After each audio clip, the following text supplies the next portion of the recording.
The year was 1954, and the fog that wrapped around Alcatraz Island was not just weather, it was a shroud. They called it the Rock, a slab of unforgiving granite sitting in the freezing waters of the San Francisco Bay, a place designed to break the unbreakable. Inside the damp, echoing concrete of D Block, the segregation unit, sat Ellsworth Bumpy Johnson. He had been stripped of his suits, his money, and his freedom, but he sat on the edge of his cot with the posture of a man sitting on a throne. The cold seeped into the bones of lesser men, making them scream in the night, but Bumpy welcomed the cold. It sharpened the mind. It was a Tuesday afternoon when Warden Jameson rattled his baton against the bars of Cell 14. Jameson was a man of small stature and massive cruelty, a bureaucrat who believed that the color of a man's skin dictated the content of his soul. He ran Alcatraz like a private fiefdom, organizing brutal bare-knuckle fights in the laundry room for the guards' amusement. He had a new champion, a hulking, mindless killer from Chicago known as the Butcher, and he wanted to see the famous godfather of Harlem bleed. "You're up, Johnson," Jameson sneered, the keys jingling at his belt like the bells of a leper. "The Butcher is hungry. I've got $50 on him taking your head off in the first round. Don't disappoint me." Bumpy didn't stand. He slowly turned a page of the book he was reading, a dense treatise on legal theory. He looked up over his reading glasses, his expression one of mild annoyance, as if a fly were buzzing near his ear. "I am not a gladiator, Warden. I don't fight for your entertainment, and I certainly don't fight animals." Jameson's face reddened. "You fight when I say you fight, boy, or you spend the next month in the hole with no light and half rations." Bumpy closed his book with a soft thud.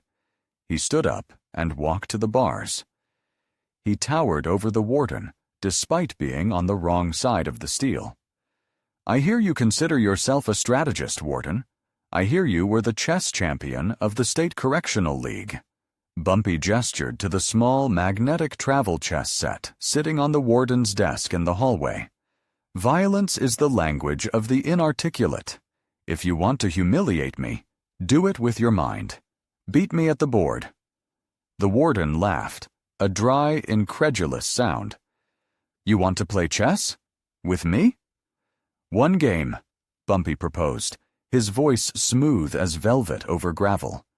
"If I lose, I fight your butcher. I'll let him break whatever he wants. But if I win, you improve the rations for D Block. Fresh vegetables. Real meat. No more slop." The warden looked at Bumpy, then at the chess set. The arrogance of the man was intoxicating. Jameson knew Bumpy was a street thug, a numbers runner. What could a gangster know of the royal game? It was a chance to prove the intellectual superiority he so desperately believed in. "Set it up," Jameson spat. "But when I checkmate you, Johnson, I'm going to have the butcher break your fingers so you can never move a piece again." The board was set up on a small stool in the corridor, right against the bars.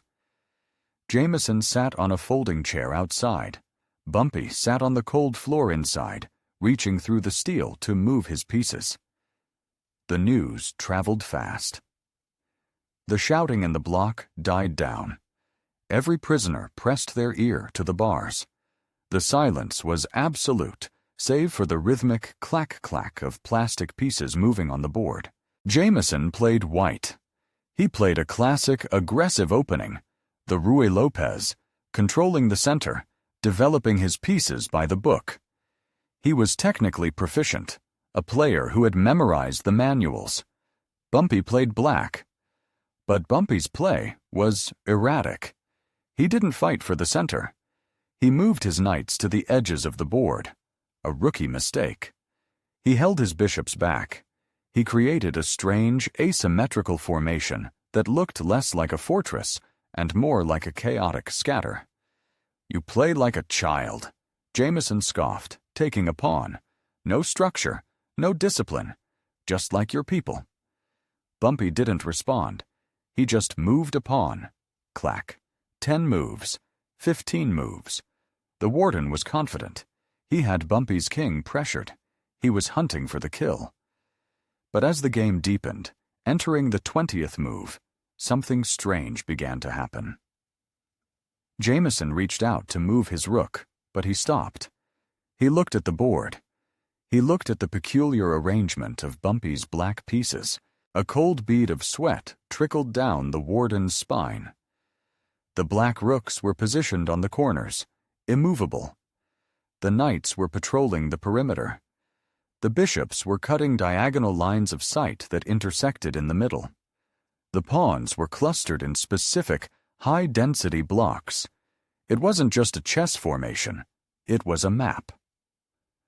Bumpy Johnson had recreated the security schematic of Alcatraz on the chessboard. The rooks were the gun towers. The knights were the patrol boats circling the island. The bishops were the searchlights. And the king. The king was placed exactly where the warden's office was located. Jameson looked up, his eyes wide. Bumpy was watching him, a small, knowing smile playing on his lips. "You see it now, don't you?" Bumpy whispered. "You look at the board and you see pieces. I look at the board and I see the system. I see the holes in your patrol. I see the blind spots in your towers. This is impossible," Jameson stammered. His concentration shattered. He wasn't playing a game anymore.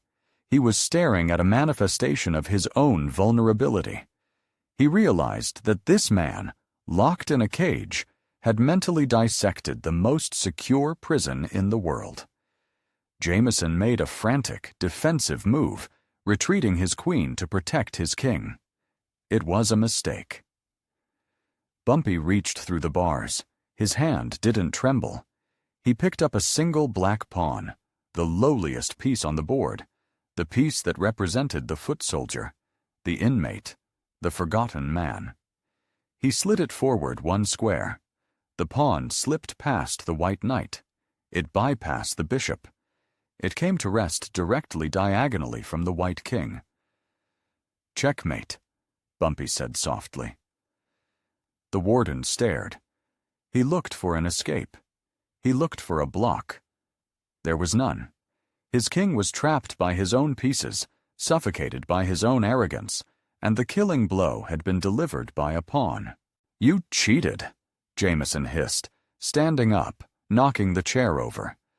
"You must have cheated." "The board doesn't lie, Warden," Bumpy said, leaning back into the shadows of his cell. "You were so busy trying to conquer the center, so busy looking down on the pawns, that you forgot they are the soul of the game, on the chessboard, or in this prison, or on the streets of Harlem. If you disrespect the black pawn, you will always lose your king." Jameson stood there, humiliated, his chest heaving. The silence of the cell block was heavy with judgment. He knew that 50 men had heard the outcome. He knew that if he reneged on the deal now, if he sent the butcher in, he would prove Bumpy right. He would prove he was a man of no honor. And in a prison, the warden's authority hung on a thread of fear and respect. He had lost the respect. He couldn't afford to lose the fear. "Get him his vegetables," Jameson barked at the guard standing nearby, his voice cracking. He turned and stormed out of D Block, the sound of his footsteps retreating like a beaten drum. That night, for the first time in months, the dinner trays in D Block had fresh green beans and actual beef. There was no celebration, no cheering, just the sound of men eating with dignity. But as the lights went out, a sound started. It began in cell 1, a rhythmic tapping of a tin cup against the bars. Then cell 2 joined in. Then cell 3. Within a minute, the entire block was tapping a slow, steady beat. Clink, clink, clink. It wasn't a riot. It was an ovation. Bumpy Johnson lay on his cot, listening to the music of the metal. He closed his eyes, visualizing the board. He hadn't just won a game of chess, he had dismantled the myth of the white man's intellectual supremacy in the heart of their own dungeon. He had shown them that walls could contain a body, but they could not contain a mind that refused to be checkmated.